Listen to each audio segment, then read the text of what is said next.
नमस्कार, my self मूर्ति कुमारी, प्राध्यापिका अर्थशास्त्र, शिक्षा विभाग हरियाणा। आज के इस एजुसेट ई लर्निंग प्रोग्राम में आप सभी का वेलकम है।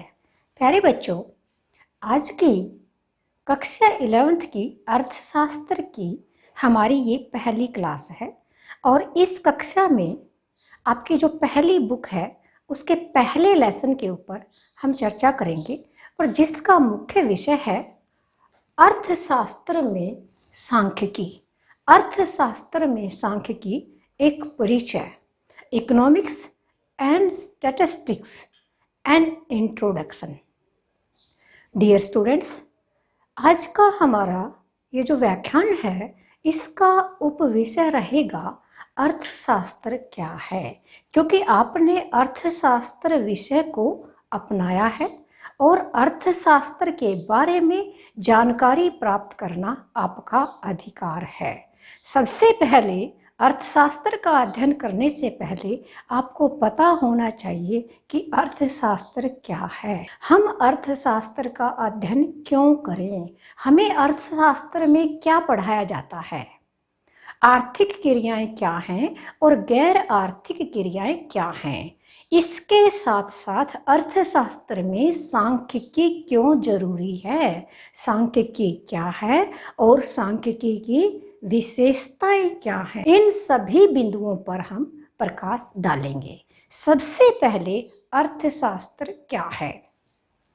अर्थशास्त्र में हम उन आर्थिक क्रियाओं का अध्ययन करते हैं या मनुष्य के उन कार्यों का अध्ययन करते हैं जिन्हें वे अपनी असीमित आवश्यकताओं को, सीमित साधनों को कमाने के संबंध में करते हैं। यानी कि मनुष्य की आवश्यकताएं असीमित होती हैं और उनको संतुष्ट करने के लिए जिन साधनों को, जिन सीमित साधनों को अर्थात धन को कमाने के लिए वे जो कार्य करते हैं उन कार्यों को हम अर्थशास्त्र में पढ़ाते हैं। क्योंकि मनुष्य की जो आवश्यकताएं हैं वो अनलिमिटेड हैं, जो वांट्स हैं वो अनलिमिटेड हैं और जो साधन हैं वो सीमित हैं अर्थात लिमिटेड हैं। और असीमित आवश्यकताओं को संतुष्ट करने के लिए, सीमित साधनों को कमाने के लिए जो कार्य कोई भी उपभोक्ता या कोई भी व्यक्ति करता है उन कार्यों को अर्थशास्त्र में पढ़ाया जाता है। प्यारे बच्चों, अब अर्थशास्त्र हम क्यों पढ़ें, क्यों जरूरी है? क्योंकि हमारे यहाँ दुर्लभता है, किसी भी देश में, किसी भी अर्थव्यवस्था में दुर्लभता है, सीमितता है, स्कैरसिटी। जो प्रॉब्लम है ना, जो आर्थिक जो समस्या है, सबसे बड़ी समस्या है दुर्लभता की। यानी कि दुर्लभता है, स्कैरसिटी है, दुर्लभता या सीमितता। कोई भी वस्तु है वो दुर्लभ है, वो सीमित है, वो रिसोर्सेज हैं जो लिमिटेड हैं और हमारी जो वांट्स हैं वो अनलिमिटेड हैं। सबसे बड़ी समस्या यही है कि आवश्यकताएं असीमित हैं, साधन सीमित हैं और उन असीमित आवश्यकताओं को उन सीमित साधनों की सहायता से हम कैसे संतुष्ट करें और किस प्रकार से करें। तो अर्थशास्त्र में ये बताया जाता है, ये समझाया जाता है कि हमारे जो रिसोर्सेज हैं, जो लिमिटेड रिसोर्सेज हैं, उनको किस प्रकार से हम प्रयोग करें ताकि सभी आवश्यकताओं को बारी बारी पूरा किया जा सके। तो ये सब चीज़ें हम अर्थशास्त्र में पढ़ते हैं। अब हम बात करेंगे कि अर्थशास्त्र क्या है। अर्थशास्त्र दो शब्दों के मेल से बना है, अर्थ जमा शास्त्र। अर्थ जमा शास्त्र। अर्थ का अर्थ है धन, अर्थ का मतलब है धन और शास्त्र का मतलब है वैज्ञानिक अध्ययन। अर्थ का मतलब है धन और शास्त्र का मतलब है वैज्ञानिक अध्ययन, अर्थात धन का वैज्ञानिक अध्ययन किया जाता है अर्थशास्त्र में। और अर्थशास्त्र ग्रीक भाषा के दो शब्दों से बना है, ओइकोज और नीमियन। ओइकोज और नीमियन,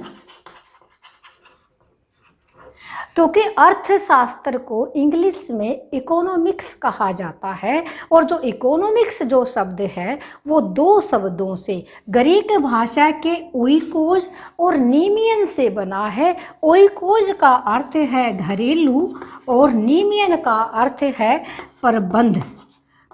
प्रबंध यानी कि इकोनॉमिक्स का अर्थ है गृह प्रबंध, घर का प्रबंध। आप सभी जानते हैं कि घर चलाने के लिए हमें धन की आवश्यकता पड़ती है, क्योंकि हमारे साधन सीमित हैं और हमारी आवश्यकताएं असीमित हैं। तो प्यारे बच्चों, इकोनॉमिक्स को समझने के लिए बिल्कुल आसान सा काम है कि मान लीजिए हमारे पास केवल 5,000 रुपये हैं। एक उपभोक्ता के पास केवल 5,000 रुपये हैं और उसको ये बता दिया जाता है कि पूरे महीने का खर्च आपको इस 5,000 रुपये में पूरा करना है। तो वो किस प्रकार से अपने 5,000 रुपये का प्रयोग करेगा, एलोकेशन करेगा अपनी आवश्यकताओं को, कि किस आवश्यकता को वो पहले संतुष्ट करे, किसको बाद में करे, कौन सी ज़्यादा ज़रूरी है, कहाँ पर ज़्यादा खर्च करेगा, कहाँ पर कम करेगा।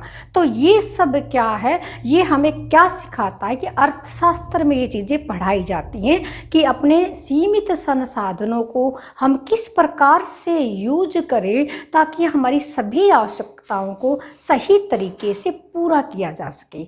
तो प्यारे बच्चों, अर्थशास्त्र की सही परिभाषा क्या है। अब हम आते हैं परिभाषा के ऊपर। बहुत सारे प्रोफेसर हैं, बहुत सारे जो प्रोफेसर हैं उन्होंने बहुत सारी परिभाषाएं दी गई हैं। जितनी अर्थशास्त्र के प्रोफेसर नहीं है उससे ज़्यादा कहीं परिभाषाएं दी गई हैं। लेकिन सबसे पहले जो अर्थशास्त्र की जो परिभाषा दी थी, अर्थशास्त्र की जो बुक लिखी थी, वो लिखी थी एडम स्मिथ ने। वो एडम स्मिथ थे परंपरावादी अर्थशास्त्री। एडम स्मिथ ने अर्थशास्त्र की बुक लिखी थी। उससे पहले अर्थशास्त्र की कोई बुक नहीं थी और बुक का नाम था an inquiry into the nature and causes of wealth of nations. और जो बुक लिखी थी वो वेल्थ ऑफ नेशंस के नाम से फेमस हुई थी। और इसीलिए एडम स्मिथ को आधुनिक अर्थशास्त्र का पिता कहा जाता है, जनक कहा जाता है, क्योंकि वो ही पहले बुक के निर्माता थे, वो ही लेखक थे, उन्होंने ही अर्थशास्त्र को लिखा था। इसीलिए अगर ये क्वेश्चन आपसे पूछा जाए कि अर्थशास्त्र के पिता कौन हैं, तो एडम स्मिथ हैं। तो प्यारे बच्चों, यहाँ पर आप देखेंगे कि अर्थशास्त्र की जो धन संबंधी परिभाषा थी वो क्या थी। पहले तो एक बुक लिखी थी एडम स्मिथ ने, उस बुक का नाम था an inquiry into the nature and causes of wealth of nations. Dear students, ये थी book an inquiry into the nature and causes of wealth of nations. तो इसमें जो परिभाषा दी थी, सबसे पहले जो परिभाषा दी थी वो 1776 में ये पुस्तक लिखी गई थी। परंपरावादी अर्थशास्त्री एडम स्मिथ ने पुस्तक लिखी थी और ये जो पुस्तक थी वेल्थ ऑफ नेशंस के नाम से फेमस हुई थी। और इस पुस्तक में अर्थशास्त्र की परिभाषा इस प्रकार से दी थी। इसके आगे अगर हम इकोनॉमिक्स लिख देते हैं, Economics is an inquiry into the nature and causes of wealth of nations। तो ये परिभाषा है। अर्थशास्त्र राष्ट्रों के धन की प्रकृति तथा कारणों की खोज है। अर्थशास्त्र राष्ट्रों के धन की प्रकृति, यानी कि जो धन है हमारा किसी भी राष्ट्र का, उसकी प्रकृति कैसी है, उसके कारण क्या है, उनकी खोज है। तो एडम स्मिथ ने धन संबंधी परिभाषा दी थी और जो धन संबंधी जो परिभाषा दी थी उसमें क्या था कि धन क्या है, धन की मात्रा को कैसे बढ़ाया जा सकता है। डॉक्टर मार्शल ने अर्थशास्त्र की कल्याण संबंधी परिभाषा दी थी, जो उनकी प्रसिद्ध पुस्तक थी प्रिंसिपल ऑफ इकोनॉमिक्स में दी थी। और तीसरी जो परिभाषा थी, दुर्लभता संबंधी परिभाषा थी, वो 1932 में रॉबिन्स ने दी थी। रॉबिन्स ने वो परिभाषा दी थी दुर्लभता संबंधी। और इसके बाद लास्ट में जो परिभाषा दी थी वो नोबेल प्राइज विजेता, नोबेल पुरस्कार विजेता सैमुअल्सन ने दी थी, जिसमें जो कि विकास केंद्रित परिभाषा थी। बच्चों, इन चारों परिभाषाओं में कोई न कोई दोष था, इसलिए इन चारों परिभाषाओं में को जोड़ करके एक उचित परिभाषा का निर्माण किया, जो कि आदर्श परिभाषा के नाम से जानी जाती है। तो ये तो थी परिभाषाएं। और अब हम बात करेंगे कि अर्थशास्त्र के भाग, अर्थशास्त्र के कितने भाग हैं। तो बच्चों, अर्थशास्त्र के 2 भाग हैं, व्यष्टि अर्थशास्त्र, माइक्रो एंड मैक्रो। अर्थशास्त्र को सबसे पहले 1933 में ओस्लो विश्वविद्यालय के प्रसिद्ध अर्थशास्त्री रैगनर फ्रिश ने अर्थशास्त्र को 2 भागों में बांटा था, माइक्रो एंड मैक्रो। माइक्रो जो है वो ग्रीक भाषा के माइक्रोज से लिया गया था, जो शब्द है ग्रीक भाषा का माइक्रोज, और मैक्रो MAKROS मैक्रोज से लिया गया था। माइक्रोज का मतलब है छोटा और मैक्रोज का मतलब है बड़ा। यानी कि जो माइक्रो इकोनॉमिक्स में है उसमें हम इंडिविजुअल्स की स्टडी करते हैं, व्यक्तिगत इकाइयों का अध्ययन करते हैं। Micro economics is the study of individuals, यानी कि व्यक्तिगत इकाइयों का अध्ययन किया जाता है, एक व्यक्ति, एक वस्तु, एक फर्म, एक उद्योग। जबकि मैक्रो है वो उसमें macro is the study of aggregates, समूहों का, समूचों का, समूची अर्थव्यवस्था का अध्ययन उसमें किया जाता है। तो प्यारे बच्चों, ये थी आपकी माइक्रो और मैक्रो। माइक्रो इकोनॉमिक्स का दूसरा नाम कीमत सिद्धांत है, जबकि मैक्रो इकोनॉमिक्स का जो दूसरा नाम है आय व रोजगार का सिद्धांत। इन सब के बारे में विस्तार से आपकी बड़ी कक्षा में यानी कि 12th कक्षा में हम करेंगे। तो प्यारे बच्चों, अब हम बात करेंगे कि आर्थिक क्रियाएं क्या हैं।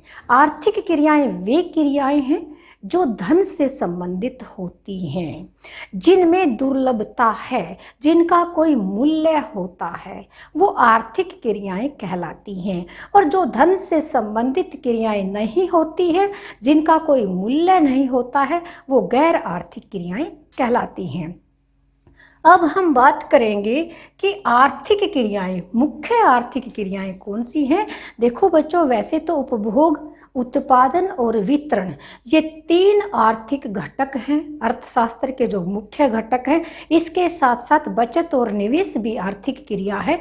3 मुख्य आर्थिक क्रियाएं हैं। अभी हम बात करेंगे आर्थिक क्रियाओं की। तो जो मुख्य आर्थिक क्रियाएं हैं वो है उपभोग, उपभोग, उत्पादन और वितरण। ये 3 आर्थिक घटक हैं, इनके बारे में चर्चा करेंगे। उपभोग क्या है? जब हम किसी वस्तु का प्रयोग करते हैं और वो हमारी आवश्यकताओं की संतुष्टि करता है, यानी कि किसी वस्तु का प्रयोग हम इसलिए करते हैं जिससे हमारी आवश्यकताओं की संतुष्टि हो।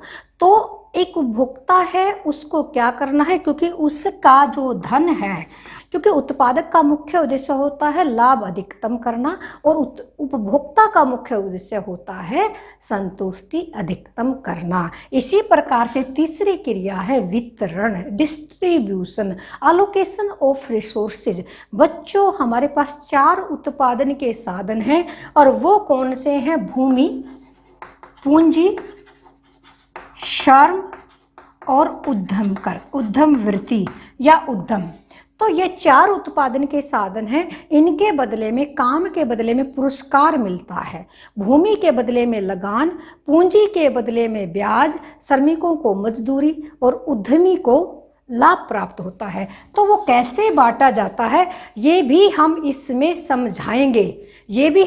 समझाएंगे और ये वितरण है किस प्रकार से एलोकेट करें ताकि सभी संसाधनों का सही प्रकार से प्रयोग हो जाए। तो प्यारे बच्चों, ये थी इकोनॉमिक्स के बारे में। और अब हम आगे आपको बताएंगे कि सांख्यिकी क्या है और सांख्यिकी अर्थशास्त्र में सांख्यिकी का क्या महत्व है। अर्थशास्त्र में सांख्यिकी का क्या महत्व है, अब हम आपको बताएंगे। सांख्यिकी संख्यात्मक सूचनाओं का भंडार है। जैसे कि सांख्यिकी क्या है, तो सांख्यिकी संख्यात्मक सूचनाओं का भंडार है।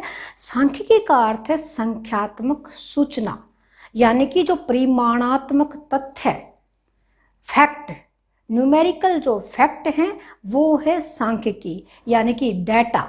तो सांख्यिकी का अर्थशास्त्र में क्या महत्व है, सांख्यिकी का अर्थशास्त्र में क्या महत्व है। सांख्यिकी अर्थशास्त्र की आधारशिला है। सांख्यिकी निश्चित रूप से जो आर्थिक अध्ययन है उनके पहिए की धुरी है। जो पहिया है आर्थिक अध्ययन का उसकी धुरी है, इसीलिए हमें पहिए का अध्ययन करने के लिए धुरी को समझना जरूरी है। तो सांख्यिकी बहुत ही जरूरी है अर्थशास्त्र में, क्योंकि अर्थशास्त्र में हम अर्थशास्त्र से संबंधित समस्याओं का अध्ययन करते हैं, नीतियों का निर्धारण करते हैं। और जब आर्थिक जो समस्याएं हैं उनके लिए कारण और परिणाम जरूरी है, और उसके लिए हमें परिमाणात्मक आंकड़े चाहिए। यानी कि डेटा चाहिए। वो हमें कहाँ से मिलेंगे? सांख्यिकी से, क्योंकि जो भी नीतियाँ हैं उनके निर्धारण में आंकड़े सहायक हैं, संख्याएं सहायक हैं। जो भी आर्थिक समस्याएं हैं उनके समझने के लिए अर्थशास्त्र में सांख्यिकी का बहुत ज़्यादा महत्व है। अब है सांख्यिकी की परिभाषा। सांख्यिकी की परिभाषा सबसे पहले गोटिंजन विश्वविद्यालय के प्रोफेसर गोटफ्राइड आकेनवाल, राजनीति शास्त्र और विधि के प्राध्यापक या प्रोफेसर गोटफ्राइड आकेनवाल ने सबसे पहले 1749 में सांख्यिकी की सबसे सरल परिभाषा दी। तो सांख्यिकी जो है, सांख्यिकी संख्यात्मक सूचनाओं का भंडार है। लेकिन ये जो संख्यात्मक सूचनाएं हैं ये कैसे इकट्ठी करनी है, इनको कैसे कलेक्ट करना है, कैसे ऑर्गेनाइज करना है, कैसे प्रस्तुतिकरण करना है, किस प्रकार से विश्लेषण निकालना है, किस प्रकार से निष्कर्ष निकालना है। तो इतना अर्थशास्त्र में जो बच्चे सांख्यिकी का अध्ययन कर रहे हैं उनके लिए इन सभी मेथड्स का समझना अति आवश्यक है। इसीलिए जो सांख्यिकी जो विषय है ये विस्तृत विषय होने के कारण इसका अध्ययन दो रूपों में किया जाता है, एक वचन के रूप में और बहुवचन के रूप में। एक वचन के रूप में सांख्यिकी का अर्थ है सांख्यिकी विधियां, मेथड्स, स्टैटिस्टिकल मेथड्स। और बहुवचन के रूप में सांख्यिकी का अर्थ है आंकड़े, समंक, जो अंकों के रूप में व्यक्त की गई सूचना, ये बहुवचन के रूप में है। तो बहुवचन के रूप में अंकों के रूप में व्यक्त की गई सूचना, जैसे जनसंख्या संबंधी आंकड़े, राष्ट्रीय आय संबंधी आंकड़े, गरीबी संबंधी आंकड़े या बेरोजगारी से संबंधित आंकड़े, ये सभी संख्यात्मक सूचनाओं का जो भंडार है ये बहुवचन के रूप में व्यक्त किया गया है।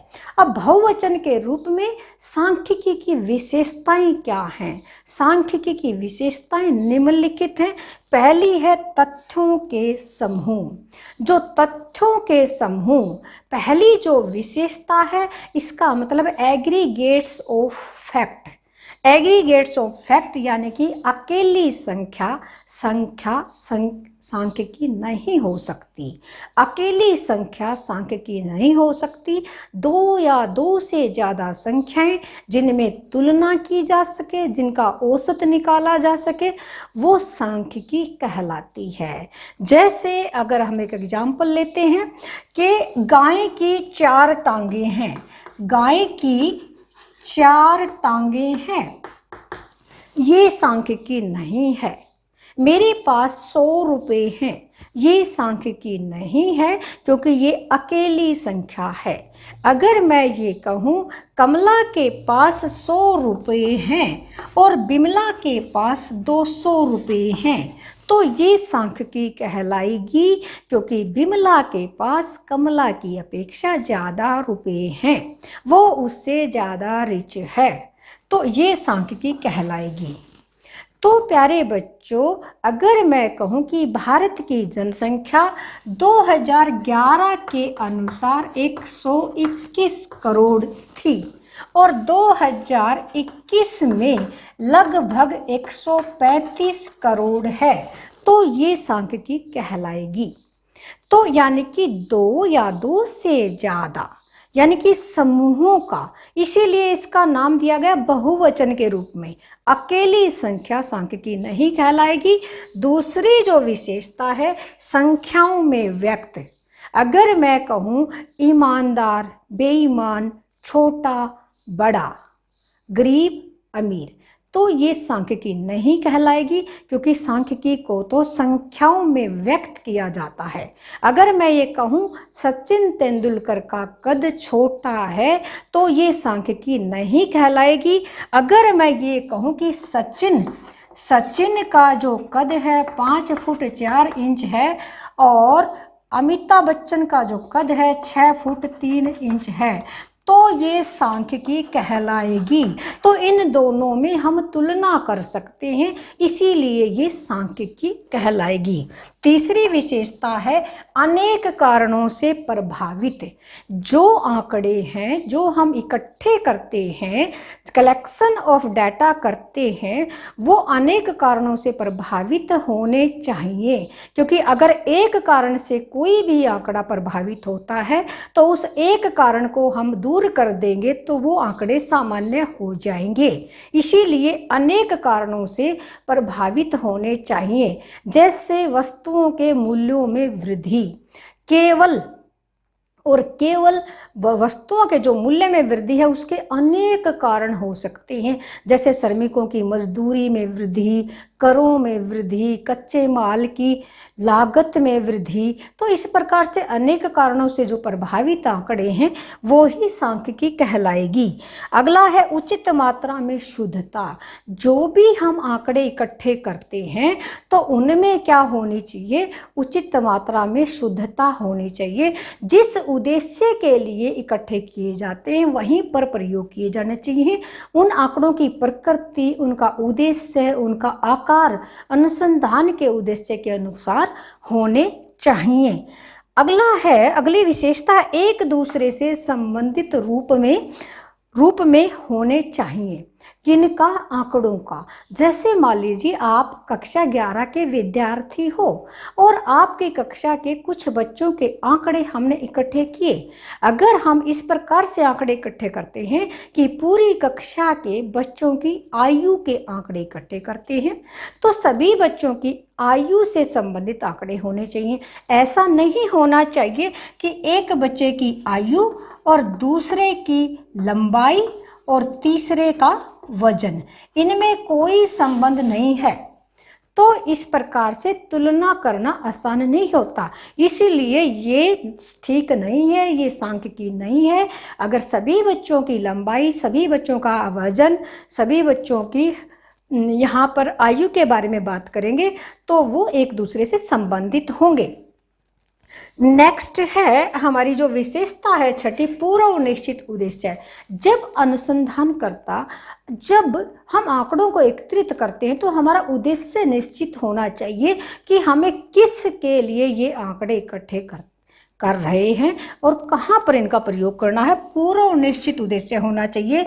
7th विशेषता है गणना और अनुमान। अगर हमारी अनुसंधान का क्षेत्र सीमित है, मान लीजिए बच्चों आपकी कक्षा में 20 विद्यार्थी हैं, तो उन 20 विद्यार्थियों के जो आयु के बारे में या आपके माता पिता की आय के बारे में हम एक एक बच्चे से पूछ करके सर्वे कर सकते हैं और उनकी गणना कर सकते हैं। सभी बच्चों के मार्क्स के बारे में भी हम पता कर सकते हैं किस बच्चे ने कितने नंबर लिए, तो उनकी एक एक की गणना करके, तो ये गणना मेथड है, संगणना विधि नहीं है बल्कि गणना मेथड है। ये काउंटिंग संगणना है ये विधि, यानी कि जनगणना विधि के द्वारा या संगणना सेंसस मेथड है, इसमें एक एक बच्चे का हम अध्ययन करेंगे। लेकिन अगर ज़्यादा भीड़ है, ज़्यादा संख्या है, अनुसंधान का क्षेत्र असीमित है, मान लीजिए कोई नेता है वो भाषण दे रहा है और उसकी रैली में कितने लोग पहुँचे, मान लीजिए 1 लाख लोग पहुँचे, 2 लाख पहुँचे, तो ये अनुमान है। असीमित जब क्षेत्र होता है तो अनुमान से आंकड़े इकट्ठे किए जाते हैं, जब सीमित होता है तो गणना विधि का प्रयोग किया जाता है। नेक्स्ट है व्यवस्थित रूप से संबंधित, यानी कि जो आंकड़े हैं उनकी सही व्यवस्था होना चाहिए, व्यवस्थित रूप से एकत्रित किए जाने चाहिए। जैसे मान लीजिए आपके विद्यालय में हमने आंकड़े एकत्रित किए, आपके विद्यालय से संबंधित हमने 100 विद्यार्थियों के आंकड़े एकत्रित किए, लेकिन बाद में पता चला है हमने ना तो विषय लिखा उनका और ना ही उनकी कक्षा, क्योंकि 30 बच्चे 10वीं क्लास के थे, 20 बच्चे 12वीं क्लास के थे और 40 बच्चे 11वीं क्लास के थे और 10 बच्चे 9वीं क्लास के थे। लेकिन हमें अलग अलग क्लास के बच्चों के अलग अलग तरीके से आंकड़े इकट्ठे करने चाहिए थे और विषय भी लिखने चाहिए थे, किस विषय के हैं ये। तो इस प्रकार से सही यानी कि व्यवस्थित रूप से गणना करनी चाहिए, संकलित करना चाहिए, इकट्ठा करना चाहिए। तो प्यारे बच्चों, अर्थशास्त्र की बहुवचन के रूप में ये सब विशेषताएं थी। सांख्यिकी की जो सांख्यिकी की बहुवचन के रूप में जो विशेषताएं थी वो इस प्रकार थी। अब हम बात करेंगे सांख्यिकी का एक वचन के रूप में अध्ययन, यानी कि जो एक वचन के रूप में सांख्यिकी का अर्थ है सांख्यिकी विधियां, स्टैटिस्टिकल मेथड। जो सांख्यिकी विधियां हैं वे कौन सी हैं, तो वे हैं आंकड़ों का संकलन। तो आंकड़ों का संकलन पहला जो मेथड है, आंकड़ों का संकलन, कि आंकड़ों को एकत्रित करना। दूसरा है आंकड़ों का व्यवस्थितीकरण, संकलन को हम बोलते हैं कलेक्शन ऑफ डेटा। दूसरा है व्यवस्थितीकरण करना, ऑर्गेनाइजेशन ऑफ डेटा। प्रस्तुतिकरण होता है प्रेजेंटेशन ऑफ डेटा। विश्लेषण होता है एनालिसिस ऑफ डेटा और निर्वचन होता है इंटरप्रिटेशन ऑफ डेटा। तो डियर स्टूडेंट्स, ये हमने देखा कि एक वचन के रूप में सांख्यिकी का अर्थ है सांख्यिकी विधियां, और कौन सी विधियां भी आंकड़ों का संकलन करना और किस मेथड से करना है, सेंसस मेथड या सैंपलिंग मेथड। डियर स्टूडेंट्स, ये जो टूल्स हैं, जो 5 विधियां हैं, इनके लिए कौन से टूल का हम प्रयोग करें, ये आपको हम आगामी कक्षाओं में, आगामी जो व्याख्यान होंगे उनमें डिटेल से बताएंगे। तो यहाँ पर सेंसस मेथड का यूज करें या सैम्पलिंग मेथड का। आंकड़ों को ऑर्गेनाइज करें, किस प्रकार से करें, टैली बार से करें या किस तरह से करें। प्रस्तुतिकरण करना, ग्राफ से करें, चित्रों से करें या टेबल से करें, तालिका से करें। प्रस्तुतिकरण, विश्लेषण करना, भाई औसतों के रूप में, प्रतिशत के रूप में हम इनका विश्लेषण करते हैं। और निर्वचन का मतलब है इनका विस्तार, जो विश्लेषण है उसके बाद औसतों का विस्तार, प्रतिशत का विस्तार, किस प्रकार से हम इनको करेंगे। तो प्यारे बच्चों, ये थे एक वचन के रूप में सांख्यिकी। और एक वचन के रूप में सांख्यिकी को याद करने के लिए मैं आपको एक वर्ड बताऊंगी और वो है कोपाई, COPAI, कोपाई। अगर आप कोपाई को याद कर लेंगे तो 5 के 5 मेथड याद हो जाएंगे। C से कलेक्शन, O से ऑर्गेनाइजेशन, P से प्रेजेंटेशन, A से एनालिसिस आई से इंटरप्रिटेशंस। तो कोपाई याद हो गया तो ये अच्छे से आपको क्लियर हो जाएगा। डियर स्टूडेंट्स, आज का हमारा विषय और उपविषय मैं उम्मीद करूंगी कि आपको अच्छे से क्लियर हुआ होगा, क्योंकि इसमें आज हमने कराया अर्थशास्त्र क्या है और अर्थशास्त्र में सांख्यिकी का महत्व क्या है और सांख्यिकी की विशेषताएं क्या हैं। तो इसी के साथ मैं अपने लेक्चर को विराम देती हूँ, आपसे विदा लेती हूँ। धन्यवाद।